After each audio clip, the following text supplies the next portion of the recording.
Show don't tell is the most important aspect of successful fiction. When the author shows readers something instead of telling them, readers start living between the covers of the book. They're inside the story. They feel it, they live it. And that means they'll tell their friends what a good book it is, and their friends will tell other friends. That's how the Harry Potter books became such a success.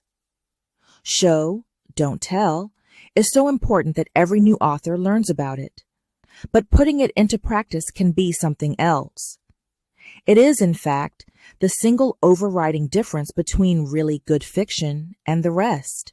A book called Nightfall Berlin is among the best examples of show don't tell I can think of.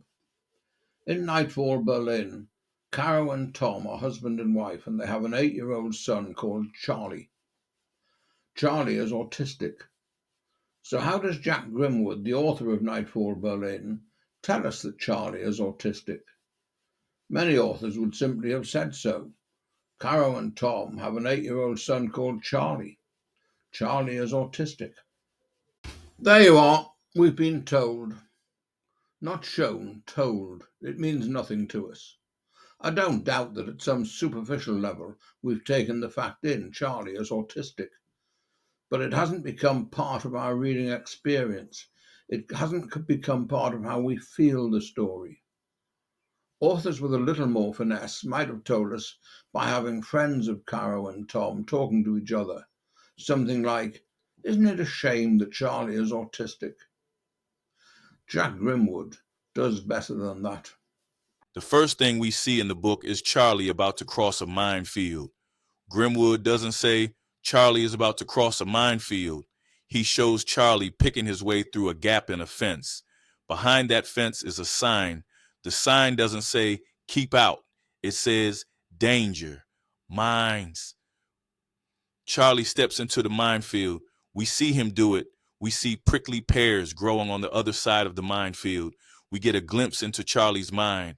Charlie wants a prickly pear. Charlie hasn't been walking through the minefield very long when soldiers arrive with Charlie's father, Tom. Charlie gives up the crossing when he sees Tom start to follow him.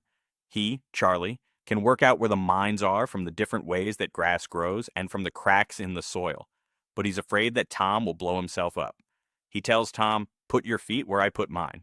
They emerge from the minefield.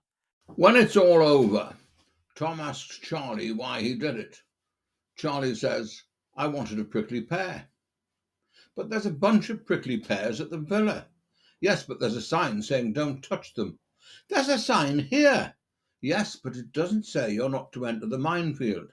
It just tells you that it is a minefield."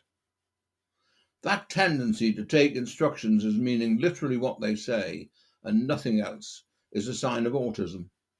We've seen Charlie enter a minefield because the sign warned him there was danger, but it didn't tell him not to go into the field.